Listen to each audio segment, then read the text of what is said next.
And an intensifying and expanding campaign in the Middle East, U.S. forces escalating their strikes on Iranian air defenses and missile sites as commanders say Operation Epic Fury is hitting the terror regime's capabilities hard. Good morning. I'm Dana Perino. Bill's off today. Hi, Martha. Thank you. Hi there, Dana. Great to be with you. Good morning, everybody. I'm Martha McCallum, and this, of course, is America's Newsroom, and there's so much coming in. We have new video that shows the United States military striking and setting fire to an Iranian drone carrier ship, roughly the size of a World War II aircraft carrier. And meanwhile, the Israeli military ramping up their pressure as well. They're pounding Beirut at this hour, ramping up operations against Hezbollah in its strongholds across Lebanon. And the IDF says that it's moving to its next phase amid this ongoing conflict with Iran, shifting the focus to eliminating Iran's missile program once and for all as they begin the 15th wave of strikes in Tehran. And CENTCOM says the U.S. and America's closest ally in the Middle East are weakening Iran's power. Our combined joint forces have relentlessly destroyed Iran's air defenses over the past few days, and they've continued hunting for more systems to kill. Our air defenders are operating at the very top of their game. We are fighting to win. Through combined U.S. and Israeli combat power, we will continue decimating Iran's ability to project power outside its borders. Fox team coverage, Jacqui Heinrich standing by at the White House, and House Intelligence Committee Chairman Rick Crawford is here. But first, let's go to Trey Yingst live in Tel Aviv. Hi, Trey.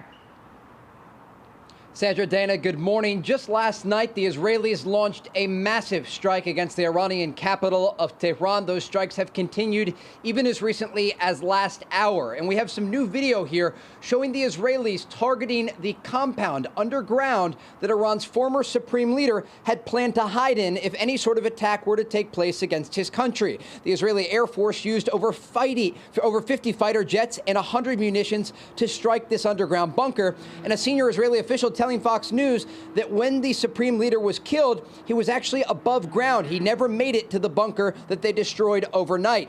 And this official says the result was exactly what planners had hoped for. Khamenei stayed above ground, and the opening strike of Operation Epic Fury found him right there. Now, today, Israel's Prime Minister Benjamin Netanyahu is holding security consultations with his cabinet to determine the next steps in phase 2 of this operation. And again, we expect these strikes to expand and continue in the days ahead. The Iranians are still launching their attacks against Israel. Overnight, ballistic missiles soared through the skies of this country. You can see in some Fox News video here, one of those missiles overshooting its target and slamming into the Mediterranean Sea. This happened a number of times, and sirens sounding once again this morning across Tel Aviv. Now, the Israelis say they are dismantling Iran's ballistic missile launchers, hitting another 6 of those launchers overnight. And Israel's chief of staff had this to say earlier today about the ongoing operation. I am in continuous contact with my American counterparts, including the chairman of the Joint Chiefs of Staff of the United States, General Dan Kane, and the commander of CENTCOM, Admiral Brad Cooper. We are fighting based on shared interests and values. In this war, shoulder to shoulder, they are true friends. Through coordinated action, we are stripping the regime of its military capabilities and bringing it to strategic isolation and a point of weakness in which it has never been before. The Israelis are looking east, but they're also looking north to the Iran-backed Lebanese militant group Hezbollah. They're striking Beirut hard overnight and into this morning. You could see that smoke earlier rising from the skyline in the Dakhia neighborhood in the southern part of Beirut. We expect the Israeli strikes to expand against Hezbollah in the days ahead as residents are reacting to their displacement of southern Beirut. They threatened the Daya area, so we packed our things and left. Everyone left Daya. Now we're living a tragic life here, displaced. It's a miserable life. You know what it's like. And today, Iran's leadership is speaking out about the ongoing war. Iran's President Masoud Pezeshkian saying in a statement on X, some countries have initiated efforts for mediation. Our response to them is clear. We are committed to lasting peace in the region, but have not the slightest hesitation in defending the dignity and authority of our country. The audience for mediation should be those who, by underestimating the Iranian people, ignited the fire of provocation. Now, Iran's president did not speak about his country's ballistic missile program or nuclear aspirations. Dana, Martha? Trey, I wanted to have you tell our audience more about what you learned about the overnight strike on Khamenei's bunker in Tehran. Really interesting information coming into Fox News from a senior Israeli official indicating there was a coordinated deception campaign against the Iranians. And actually on the Friday night into Saturday that Operation Epic Fury began, the Israelis sent home their top commanders for Shabbat dinner with their families. They were posting coordinated messages with the Americans and even a statement from President Trump, all to try to deceive Iranian leadership into thinking that no operation was about to begin. And this is why they believe Iran's supreme leader was above ground when the planes made their way to Iran. And they say even once those planes were entering Iranian airspace, the inner circle of the Ayatollah didn't think to get him underground, and it allowed this strike to take place that took out the supreme leader and also around 40 plus top Iranian officials. Martha, Dana? Incredible, Trey. Thank you so much. We'll talk to you in a little bit. Thank you, Trey. Let's go to Jacqui Heinrich over at the White House. Morning, Jacqui.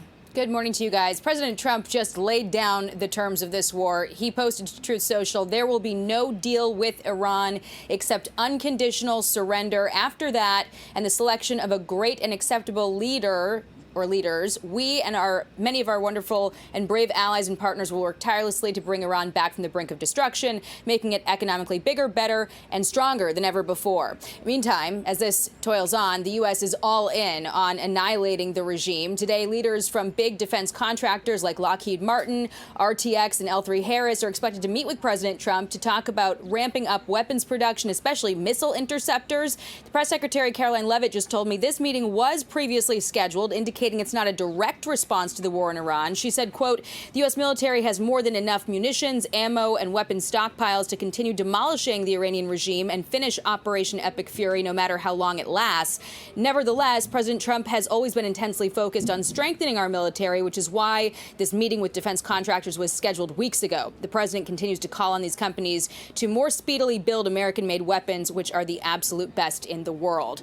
But the need to increase weapons production is compounded by this war in Iran and open questions about how long it could last, along with new reporting from the Washington Post this morning that Russia is providing Iran with targeting information on U.S. warships and aircraft to attack U.S. forces. But President Trump said yesterday the U.S. is rapidly achieving its goals with Iran's Navy, Air Force, and communications infrastructure decimated. Drawing more of Iran's missiles and drone capability every single hour, knocking them out like nobody thought was possible. As soon as they set off a missile, within 4 minutes, the launcher gets hit. They don't know what's happening. But we have the greatest military anywhere in the world. Their Navy is gone. 24 ships in 3 days. That's a lot of ships. The president said Iran is calling, looking to make a deal, to which he said it's a little late for that. But he called on all IRGC, military and police to lay down their arms and Iranian diplomats to request asylum for a chance at immunity. Otherwise, he says, death is guaranteed. Dana and Martha. Jacqui, thank you. For more on this, let's bring in Republican Congressman Rick Crawford of Arkansas. He's the chairman of the House Intelligence Committee. We're about a week in, and Hegseth and Crawford said this last night.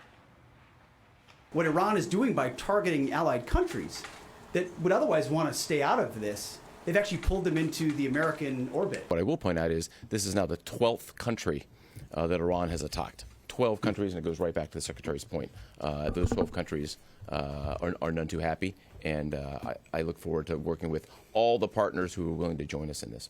You know, it's hard just to ask you things that you can't talk about, which are classified, and so I'm curious if you could characterize for us the questions you are asking at this moment we are a week in, and all these other countries in the Gulf have been attacked by Iran, and now they are needing our help, and they are helping us as well.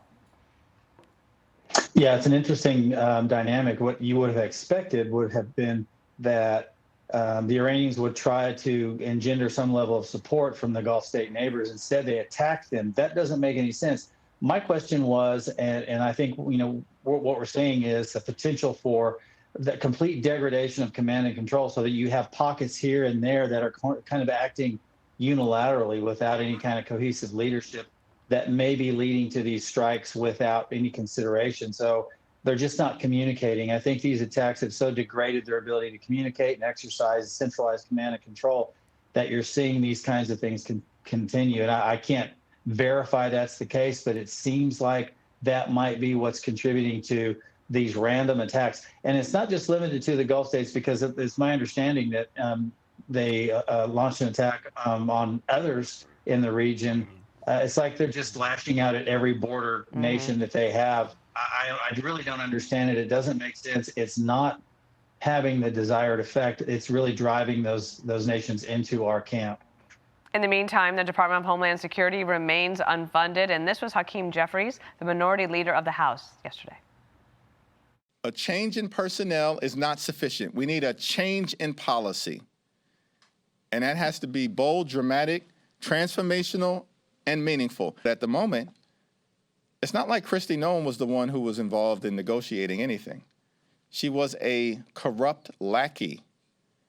So we were dealing with the White House before, and we're going to continue to deal with the White House at this point. So now we are in hostilities with Iran, and Department of Homeland Security remains partially unfunded.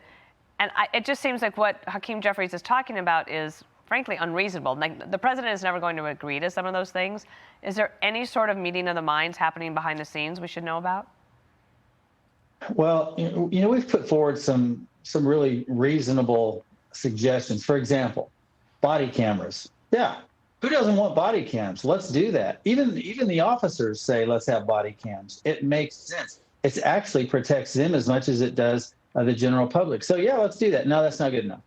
Then, they want to demask. Well, I've got a suggestion on identifying officers without giving away personal identifying information that's not tied to their badge number, that doesn't divulge their personal information or their address, so that they can protect their families. Nope, that's not good enough. Got to demask. These are the same people that were forcing everybody to wear a mask not long ago, but now they're trying to demask ICE agents. And don't forget about this attack that took place down in Austin. Now, I'm not suggesting that was directly handled by or instigated by or ordered by Iran or their proxies. But when you show up to the bar wearing a Property of Allah sweatshirt and you've got an Iranian flag in your truck, that's a pretty good indication who you're acting on whose behalf you're acting. And so we need to be conscious of the fact that we have a high threat level here in the United States, and now it's not the time to try to score political points on national security. Rick Crawford, thank you. I know you're very busy. We appreciate you joining us today as we enter into the weekend. Thank you so much. You bet. Thank you. Be sure to like and subscribe for all the Fox News latest on YouTube, and catch full shows streaming now on Fox One.